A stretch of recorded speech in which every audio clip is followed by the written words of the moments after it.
getting to see Conundrum's office. Yeah, this is an old yoga studio. Living in Nova Scotia, the last thing that we have, we might be on the edge of the universe, but we also have very cheap land. It's the last bastion of cheap land in all of North America.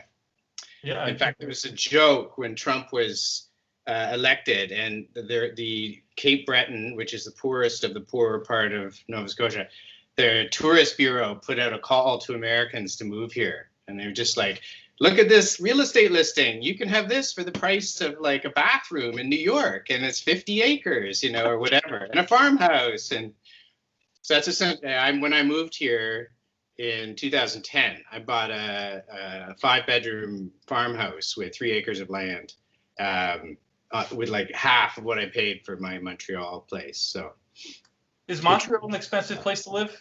It wasn't. It is. It's kind of the same now as everywhere else in North America. Mm-hmm. But when I started there, I'm actually just doing a lot of research about this right now. I moved there in 91, but then there was a huge, I don't know how much Quebec history you know, but in 1995, there was a referendum for Quebec to separate from the rest of Canada. Mm-hmm. So in Quebec, there's a lot of separatists. They were all like, we want our freedom, we want our independence. And the rest, the English part, so English is a minority in Quebec and in Montreal. I think there's 300,000 Anglophones to like 5 million Francophones. So all the English people left. They're like, if you're going to separate, like, we're not going to stick around. And people who stayed were the artists, essentially.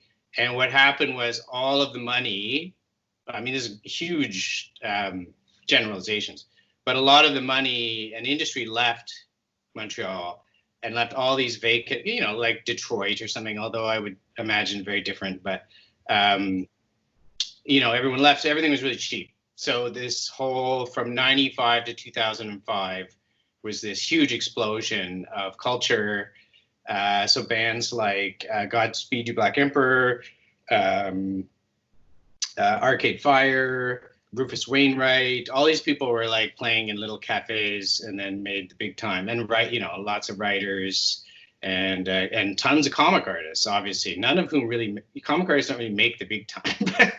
Plus a lot of them, most of them were French. So that's where I met a lot of the people I'm publishing now, many of whom are writing in French and I'm translating them. But I would just meet them at events and stuff. And, oh, yeah, this is really cool. And, so sorry, at the time it was cheap. Now gentrification has pushed everyone I know out of there. So it's strange going there because it's kind of like visiting Europe, but on our continent.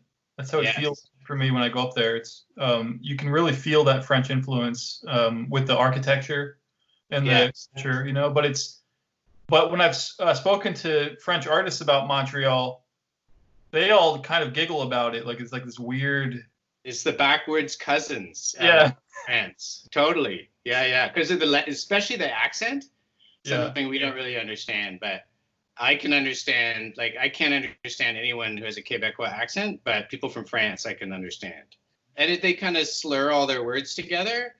Mm. Like for a good example is like, je suis would be I am, right? That's how we would say it. Je suis, an editor or something. I'm an editor. I'm a publisher. They would go chou instead of je suis, chou. Yeah, exactly. So that's why. So you can see why a person coming from Paris would be like, "What the hell are you saying?" I was with Philippe Girard in Angoulême, and we were in a taxi, and he's in the back seat. So I published a couple of his books. And he's from Quebec City, so it's like that's actually more kind of French than Montreal. And he's talking in French to, I can't remember, there must have been somebody else in the cab, but the cab driver's laughing hysterically. And I'm like, "Oh, Phil, are you telling jokes or something?" He's like, "No, he's laughing at my accent." So yeah, I actually really love his work a lot, but I think you only published, is there only 2 of his books? 3. Like 3? What's the third one? Yeah, okay, say. I have one he did with another artist. Gullies, which is, so it's with him and Jim Puglia. Yeah. Jimmy published as well. He's also a cartoonist. Yeah, Ruts and Gullies, a trip to Russia, Russian comic festival. Yeah, that was the first one I did. And then I did a book called Killing Velasquez. Yeah, that one. I had that one. Which I think is his best. And that's his autobiographical. That's growing up in Quebec City with, with an abusive priest. He was part of that whole scandal. Sorry, the other book I did is called Obituary Man, about a guy who goes to funerals and gives obituaries for people he doesn't know. Anyway. But so you were living in Montreal. Did you meet like Julie Doucet and I guess was Seth living in Montreal ever or not? No, Seth has never lived. He's very in Toronto. Seth and Chester in Toronto. So Toronto's a whole other comic scene, so that would be the English Canadian scene, and Montreal would be the French Canadian scene. But there's a lot of English artists working in the milieu. So what's interesting to me is it's a combination, right? Canadian history here. I'm getting. There's so many little weird like groups in Canada of like cartoonists, But Julie's definitely part of all that. But when I lived in Montreal for 20 years. Most of that time she was in Berlin, Seattle. I can't remember where she was living. Anyway, she wasn't around as much, but I was friends with her publisher, Benoit Chaput. So I would see her at various events and stuff, but she's very shy. So, now I see her, like I saw her at SBX a couple of years ago, and she's like, let's talk about the old times. So, Oh, that's great. Even though I don't know her that well, but yeah, so I met her. Yeah. So she was sort of a bit of a renegade even within the Montreal community, because she was just like, I'm just going to do it myself. And, Bagliati. Yeah. Yeah, I published 3 of his books. I know, he's one of my favorites. Yeah. So, I did The Song of Roland, Paul Joins the Scouts, and Paul Up North. So he's releasing a new book with Drawn and Quarterly in the fall, Paul at Home, I think it is. Mm-hmm. So, no, I look forward to it coming out and reading it myself. So he's a superstar within his own little... in Quebec, he's massive. Yeah, there's no equivalent in North America to what Michel is in Quebec. There would be no equivalent. It would be like Chris Ware times 10. What? Really? Yeah. Yeah, because it's mainstream crossover, right? So he sells as many of his graphic novels as, the latest Quebecois writer novel, whatever, #1 bestseller. Like he'll sell as many graphic novels. He's all over the city of Montreal. He's got like banners and posters and in Quebec, he's just massive. Yeah, I saw that they made a movie out of one of his books, but I couldn't locate the movie to watch it. Yeah, they had it at TCAP. They were I guess it's in French, but they probably had the English subtitles. But I actually haven't seen it either. Actually, you were just reminding me about that. I think that's his best book. Yeah. I mean, maybe the new one's is actually better. The new one's all about his divorce and getting older, and it's very, very dark. It's just a John Porcellino comic at this point. Eventually, we all turned into John Porcellino. Maybe, well, you could do worse. Yeah. Well, how is Conundrum Press going though? Do you have a whole lineup of books you're going to be publishing still, or are you paused? Sort of paused. What happened was, like for me, TCAP is the big launch pad. So I've been there every year since I started. So it's like 15 years or something like that. So what I started doing was just treating TCAP as my way of launching all my spring books. So, and then I would bring people to sign and everything. So it was really, so the artists feel good. Obviously, they get to come to Toronto or they live in Toronto, and they launch their books and sign their books. And I sell a lot of them that way, obviously. But it's a lot of great free publicity, obviously. So this year that didn't happen. But what happened was I before COVID-19, I was preparing for that to happen. So I had to get all my books to the printer and designed and edited, obviously, and translated and to the printer and printed. And what happened was a couple of them were printed, came back. Then the printers in Quebec shut down. So I had 2 books there still. Collier's was one of them. And I was like, holy shit, what do I do? So I went to my distributor and put a later date on the release because I didn't know what was going to happen. And then in the end, the printer said, "Oh, we're shipping them now." And I said, "Oh, I thought you were closed." And so I had to go back and change the release dates and stuff. But so they've been released, all 5 of them, into the world. And, if anyone wants to order them, they do. So there's been a lot of online orders. I have free shipping from my site. So that's been good. But, there's been no events, obviously. So you can't, that's a big part of it. Can't do stuff like that. So Conundrum Press is still continuing pretty much as normal. I mean, not normal, but I'm still doing it. And I have 3 titles to come out in the fall. So whether those are going to get launched at events, like Dakota's planning to launch his new book at SPX.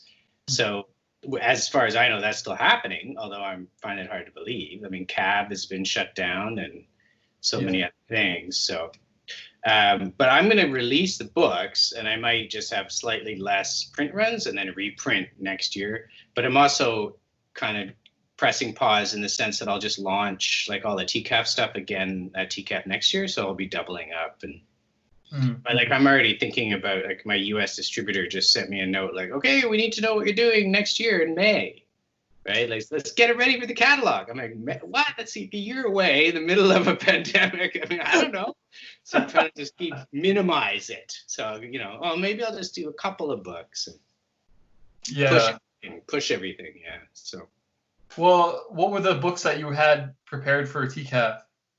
There was 5. So Collier, which you have a cameo in. I hope you appreciate that.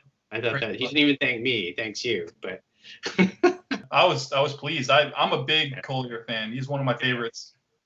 There's a translation by a woman in Montreal named Catherine Ocelot, basically. Catherine Ocelot, called Art Life, which is all about her going around Montreal and asking different artists about how they survive, financially, emotionally, et cetera, et cetera. And she's a single parent, so it involves her kid and stuff like that. So that was really interesting. So that she was going to be there from Montreal. A new book, a woman here in Halifax named Veronica Post, who did a book about traveling in Hungary, in the Baltics, essentially, in 2015. She's quite, I don't think she's 30 yet. She's in her 20s. And at the time, she got caught up in this, in the migrant crisis, all the Syrian refugees trying to get to Germany, and they were all stuck in the Hungarian train station. So she was there, feeding them and taking them in and drawing and sketching and stuff. So it was sort of her whole, and of course the right-wing nationalism that's rising in there, or it's always been there, I guess, and just sort of witnessing all that stuff. So it's like a travel diary called Langosh and Peppy. And what else? There's a book, the 3rd book of the trilogy by Julian Lawrence, Drippy the Newsboy. So this it's all based on the Stephen Crane books, writing. Do you know Stephen Crane? No. It's like post-Civil War American writer. The Red Badge of Courage would be his most famous book. So this guy Julian did The Red Drip of Courage. So it's just like cartooning characters, but they're really dark. So the new one is called The Dripping Boat. So it's about getting shipwrecked. How many is that? Collier Top, it's called. And there's definitely another new one in there. Oh yes, the big one was Anna Summer. I don't know if you know her work. She's in Swiss. She writes in German, and so I met her in Erlangen when I went there. There's a Canadian, TCAP brought a Canadian contingent. I mean, one of the advantages of being a Canadian publisher is that anytime Canada is like a guest country anywhere, you get invited, right? Because there's only a few of us, right? So that's kind of sweet. So I've taken advantage of that a few times. One of them was to Germany. So I met Anna Summer, who's been involved in the community there for a long time. She's the same age as me, and but has the same influence on the German, the German comics crowd as Uli Lust or Julie Doucette would have here. That kind of. So a book called The Unknown, which was nominated for an Angoulême Award, which is really, really dark but really amazing book. So I'm hoping to do another book by her next year as well. So it's what's interesting for me is my connection to the United States now is through people like you, or through the comics world, right? So obviously people in the comics world are not, what you would call loudmouth, aggressive types. They're just like normal, like what I consider normal, interesting, artistic types. So I know that there's this, and in fact, I feel really bad for a lot of the American publishers who are my peers, because they don't have the advantage of government funding, right? Like that I get Canada Council grants and stuff. So I couldn't do this without that. So I just can't imagine like this. So in a sense, there has to be a hustler attitude a little bit with Americans, but someone like John Porcellino is the last person you would call a hustler, right? Even though he's out there doing it, right? So yeah. I barge through conversations, and I consider myself kind of a rude American guy. Like I know it's hard to have conversations with me because I just go like like like in conversations and stuff, and that's something I always try and check, but it's just You're practicing YouTube now. Yeah, that's your right. Conversational style. But there's a lot of Canadians who are jerks too, right? I mean, there's a lot of pushy, obnoxious Canadians. So, Yeah. How do you find the books that you publish? Do people submit to you through the email or something, or what? No submission policy since for like 20 years. I have not had a submission. I have no submissions. I do get a few submissions, but it's actually kind of remarkable. I just have a little note on my website that says, please no submissions at this time. And I get very little. Like I know a lot of publishers. I saw you had Eric Reynolds on there. He said he gets like at least 1 or 2 a day, right? Yeah. So I get 1 or 2 a month sort of thing, or even that. I mean, not even that. And usually those submissions, I just delete the email, right? Because it's never any good. Or it's like, I have this fantasy epic, blah, blah, blah. And as soon as I see those words, I'm just like, okay, you haven't done any research on who I am. So the way I find that, places like TCAP is a great place. I probably found lots of people from their comics and stuff at TCAP. In fact, it was interesting. When TCAP first started, it was, 90% Canadian. So because they have to publish Canadians for grants, right? So I'd go around all these mini comics and I'd pick them all up and I'd be, oh, this is great. And I'd approach the person later and, form a relationship and publish a book. Nowadays, I go to TCAP and I have to actually ask the person where they're from before. I mean, they might have an interesting zine that I might buy anyway. Yeah. But I need to know when I'm looking at it, like as a talent scout, are you Canadian or not? Because if you're not, that changes things, right? So because they could be German, they could be Swiss, they could be, Taiwanese, I don't know, or they could be from Toronto, right? Who knows, right? Because they're from all over now, which is great. So places like that, a lot of the people that I already publish, just getting references or recommendations from them, or writers that I know, just like, oh, this person's doing this, and here's their website. Someone like Catherine Ocelot, whose book Art Life I did, that was through the translator. It's like, oh, this book I'd like to translate this and you should publish it. Oh. And I was like, sure, that sounds great, because I'd worked with, she does Max's books. Mm-hmm. So yeah, I like finding minis and stuff, and often people submit stuff to me at TCAP. I say, just make sure your email's on it, and if I like it, I'll contact you. If I don't, you'll never hear from me. Right? Like That's how it works. Yeah. Have you published any Americans before? Never. One of the things I really like about Conundrum is that, in my observation, you're very story focused. Yes. You publish things that I can sit down and read and get something out of, which seems rarer a lot of times if I'm looking through catalogs of other publishers. So I always appreciate the books that you pick, and I kind of have like a trust in whatever you publish. Like, oh, this is going to be something that has meat to it, Okay, that's good to know. Yeah. Well, I started, my background is as a writer. So I started out as a writer, and I published a couple of books, novels, and then I switched to publishing. So, and when I first started, I was publishing mostly writers, some comic artists and stuff, but a lot of like novels, but the editing was just too much. It's too much editing. Yeah. So I still have a very much a writerly sense of anything that I do, so comics included. So it's good to know that people notice. It's more of a literary publisher, you know. Yeah, well, that's how I sell it to the Canada Council. They're literary graphic novels, as opposed to graphic novels, or as opposed, whatever, because that could encompass all sorts of things. So yeah, the idea is that it's an art form, right? Mm-hmm. So you go into the office every day, and that's your like your day job. You're just there for 6 hours or 7 hours a day. I would be here 24 hours a day if I could, but no, it's my day job. And even during this pandemic, I've been here. We just have one kid at home, so it makes it a lot easier. The other two are with their grandma at the cottage. So I mostly just come, like 9 to 5. And right now I'm trying to do some writing for the first time in a long time. I'm taking this time as an advantageous opportunity to do some writing about some like nonfiction.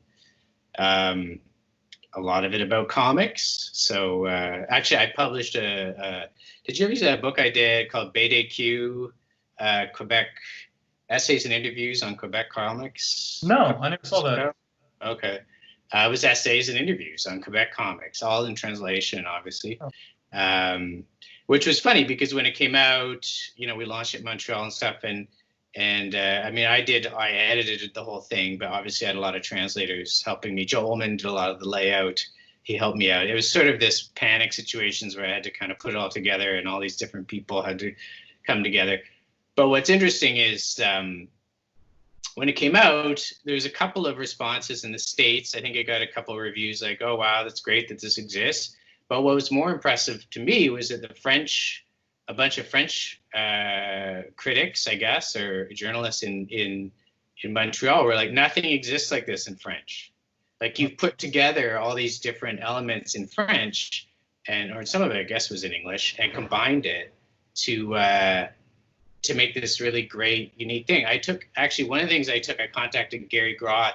There were letters from the Comics Journal that these two factions of the French comics community were having this argument through the letters section in Comics Journal. So I reprinted all that. Oh. But then I also gave some of the writers opportunities to go back and, give a postscript or whatever. Anyway, so I found that really fascinating. But I can't remember the point of me talking about that. Is that kind of what you're working on right now? Something similar to that? Yeah. So in there, I wrote an essay called "On the Comics of Fish Piss," and Fish Piss was a really influential zine that happened. So it's all about like the history of zines. I got John Porcelino's in there, just like a little mention.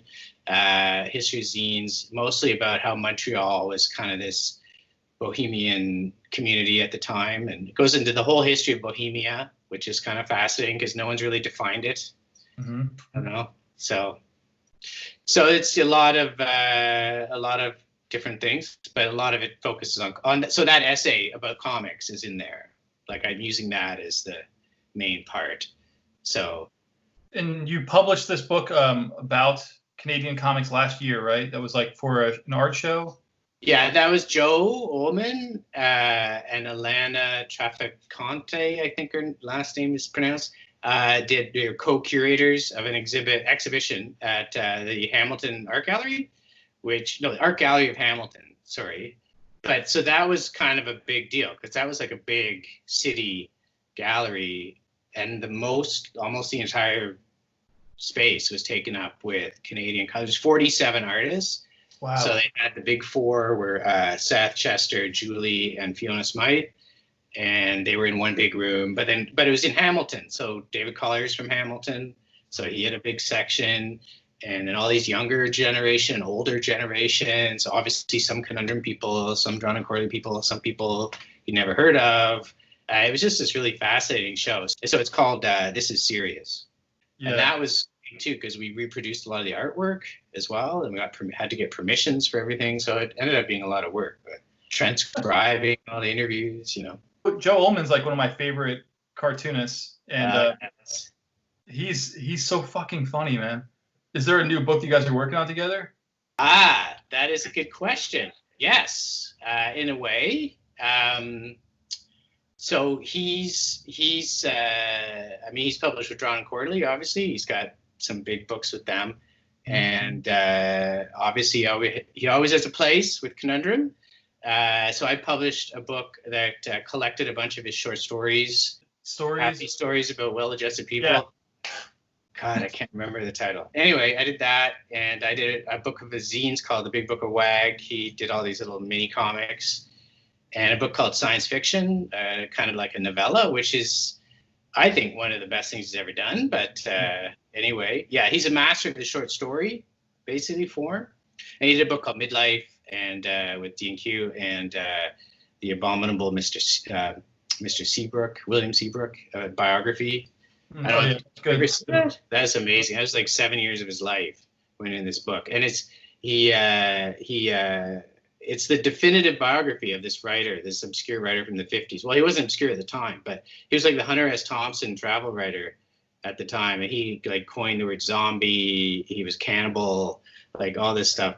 So Joe did this biography, which I highly recommend, and you know, he went to this guy's papers and his archives and his wife's letters and everything. And next year, I'm planning to do, for my 25th anniversary, a series of single story books, little mini books, kind of based on the Faber and Faber little mini shorts.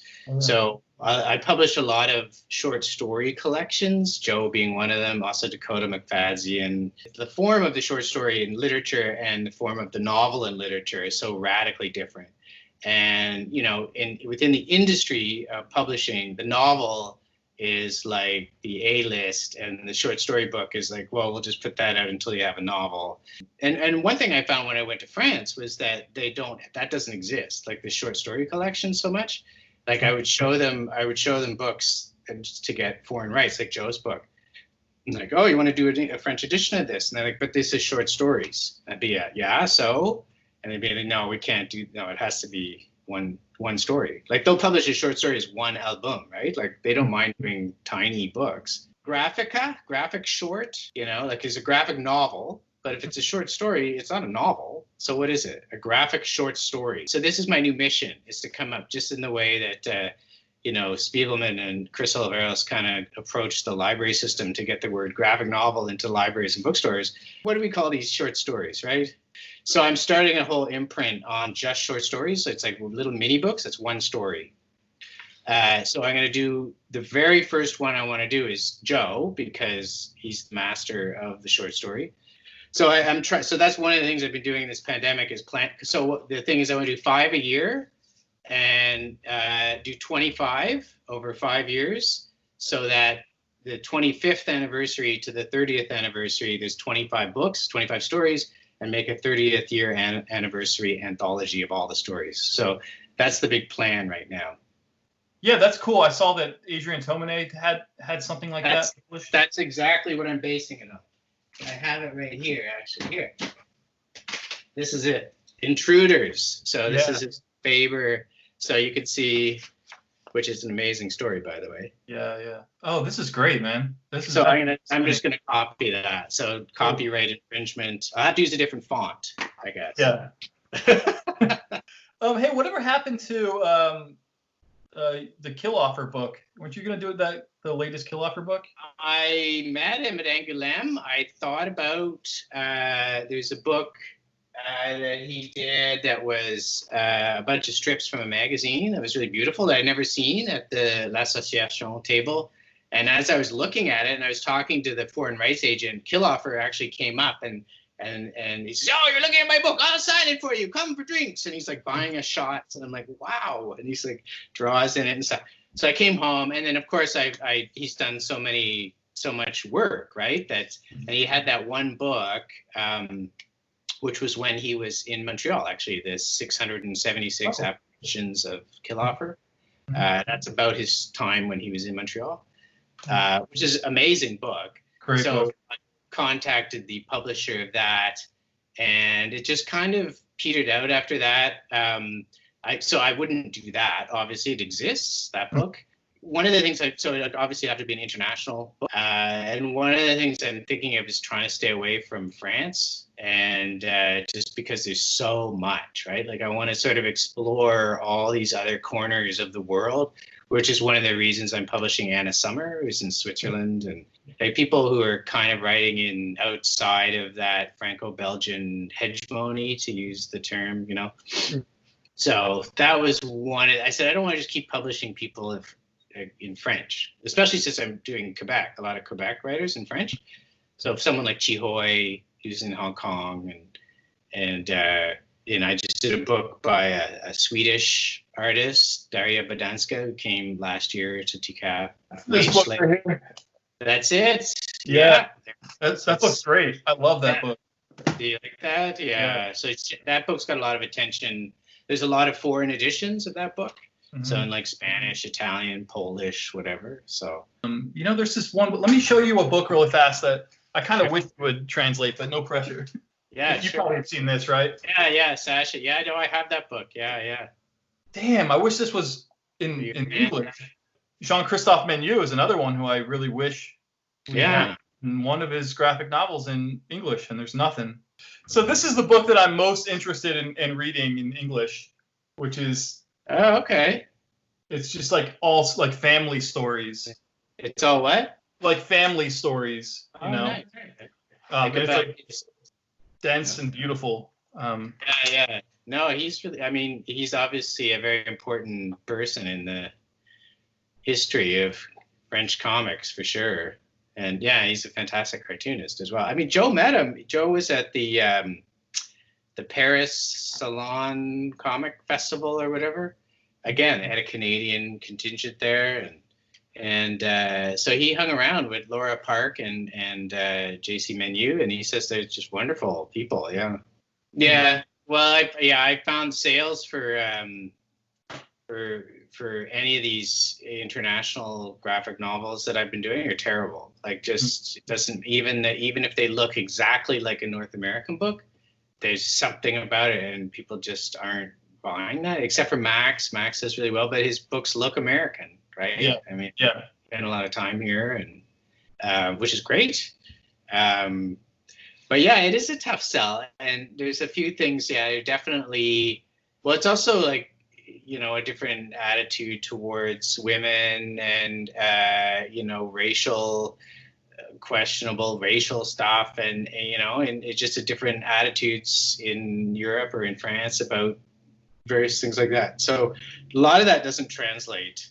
Like I've seen books, my agents in France showing me these amazingly drawn, beautiful stories, but the way that the people are drawn, they're like almost caricatures of their race, right? And it's just like, well, this isn't going to fly, right? People are more sophisticated towards racial issues in North America than they are here, and for whatever reason. Yeah, there's some cultural differences, for sure.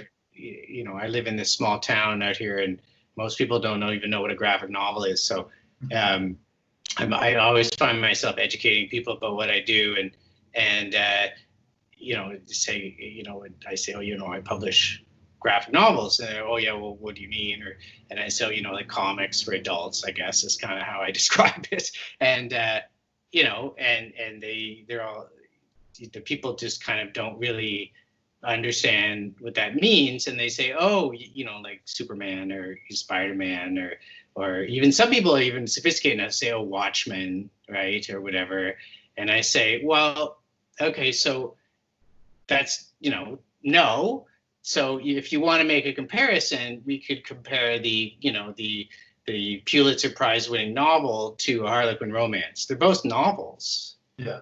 Right. So so I do what was going to win the Pulitzer Prize, and, Batman is what's the equivalent of the Harlequin romance, in my opinion. Obviously, that's a long, slippery slope, but that's how I have to describe it to people. They're like, oh, right, they're both novels, right? Okay, which is kind of why I want to try to come up with this idea for the short story. Like, it's not a graphic novel, so what is it, right? So yeah, I'm really interested in that. I hope I'm going to be watching that, because I'm kind of curious about that as a new that's a new editorial for my magazine. That's going to be what I'm going to ask. So you can write me a letter. Okay. I have a letter section. I made up all the letters last time. So if you write me an actual letter and say, I'm really interested, and here's my suggestions for what a short story should be called, then I'll print it. Okay, cool. That sounds good. Well, crossing the border is always interesting too. Like, so they say, well, what do you do for a living? You know, often when I go in the States, what do you do? Oh, I'm a publisher. Well, what do you publish? Oh, I publish books. Well, what kind of books? And then I usually say art books because that they know what art is. But I have said graphic novels a few times, and I've just got these really strange looks from the border guards, like, oh, graphic. Okay, what's that all about? Pornographic? Yep. And I've never had trouble, but the guys at TCAP, they send out like an email before you, like, people crossing the border, don't use the word graphic novel, especially don't use the word manga. You know, just call them comics. If you call them comics, everyone will think, oh, he's just a geek. So anyway. Don't use the word manga. Don't use the word manga crossing the border. It's a lesson to us all, I guess. I guess border guards have probably been, you know, taught that word means pornography, essentially. Or, you know, things that they don't want in their country. It is really scary crossing that border. It's true. Yeah, well, for a long time, I have such a common name that for a long time there was a guy with my name, a Canadian. So crossing back into Canada, I always had to go to the security zone there, whatever. Like, all right, off you go. And oh, for fuck's sake. And I get there, and originally I would wait in line for like an hour, and I get up there, and they're like, "But you're a Canadian," because everyone in there is immigration issues, right? Mm-hmm. So I'm like, "Yeah, I'm a Canadian," and it's like, "Well, you can just like hold up your passport, go right to the front of the line." I'm like, "Okay, I'll do that next time." That happened to me like 30 times. Oh. Every single time I entered Canada, I would, and eventually I just walk in with my passport flying. I'm Canadian. Here's my problem. Why the fuck can't you fix it? And they're like, I'm sorry. So it ended up being, it's like, because they do name checks. So I would there's a guy who had my name who was like a wanted criminal or an immigrant or something. And I'm like, what can I do? It's obviously not me. You know, it's not me. Like, you've done your checks or whatever. And they're like, there's nothing we can do. And I was like, really? There's nothing you do? I talked to immigration lawyers. Anyway, because, you know, often I have to catch another plane. You know, I got 10 minutes to get my connecting flight. Like, I'm going to be late. Yeah. So in the end, so what they told me was that the software was really outdated for the checks of the names. And only when they updated the software would this stop happening to me. So it stopped happening. Last few times I crossed into Canada, there was no problem. So I'm like, oh, they changed the software. There you go. Old software. Old software. Causing me trouble. Really stressed out, man. Okay, so in my list of really good shows are Cake in Chicago. Sure. SPX is really good. TCAP is really good. And CAB in Brooklyn. I think those are the four that, like, if I could only, like, if I was gonna, okay, I'm gonna go to these shows, those are the four I'd pick because you're gonna make the most money at those shows. Yeah. Sure. There's also VanCap now. The Vancouver one is using the same model as the Toronto one, and Robin from Inkstuds is one of the main guys there. I think that I went a few years, the first year that TCAP sort of took over the organization of that, and it was really great. I mean, the location was amazing, and I mean, my parents are still there, so I just stayed with my parents and checked in on them and stuff, but that was good. That was a good scene. It was like a little West Coast TCAP or something. Yeah, what was this book that you published that was like a collection of like an older Canadian artist's work? I think it was all in pencil. You published it in hardcover. Do you know what I'm talking about? I don't think it's Canadian. I'm talking about Willy Lin, all in pencils. He's Belgian. Oh, he's okay, and it's like a brown cover, like a brown. Yeah, what we need to know. Yeah. He's Belgian. Oh, okay. He did a book called Years of the Elephant. Which is one of my, I don't know if you should definitely, which is published by Potent Mon, I guess, or a UK publisher. But it's one of my favorite graphic novels of all time. So what I discovered after is that he's like, within the Franco-Belgian school, he's published like 200 albums of comedy under the name Urbanus, him and some other guy. So this was his like autobiography, and it was all about his son committing suicide. And him losing his mind, essentially, with grief. and but it was all in pencils. It was all unfinished, and so it was published in English. Obviously, it was published in Dutch. I think it won some award, or in Flemish. It won some awards. So that, like, in my head, that's always been one of my favorite books of all time, Years of the Elephant. And then I got an online order for a book, and it was his name, and it was in Belgium. And so I guess the online order probably had an email address connected to it or something. So I sent him the book, and I wrote him an email. I said, "Are you the Willy Lin who did this book, Years of the Elephant?" He says, "Oh, yes, that's me." And he said, "Oh, I have the sequel just came out in Flemish. If you want to see it, there's no." And I'm like, "Well, you mean it's there's no English publisher?" He's like, "No, and if you want to do it, go right ahead." So it was amazing. So it was the sequel to that book, but it was his whole family. It was like the same time period, but so his son commits suicide, but it was like how his brothers kind of reacted. One of his brothers is an extreme alcoholic to the point of being homeless. That was totally unlooked. It got very few reviews. I wonder now, it was at a time when I was doing hardcover books that I think maybe the hardcover comics put people off to some degree. I mean, I think, like, you talk to John and Corey, they say, or your book, Fante Bukowski for that matter, like these hardcovers, they legitimize it, and like the New York Times will review it, sort of thing. But I think the average person, it intimidates them, like average comics reader. So sure, if you want to review the New York Times, that's one thing, but like for the average person, maybe the hardcover isn't the way to go. So that was one of those books I wonder if we had done it differently. All right, man. Hey, thank you very much.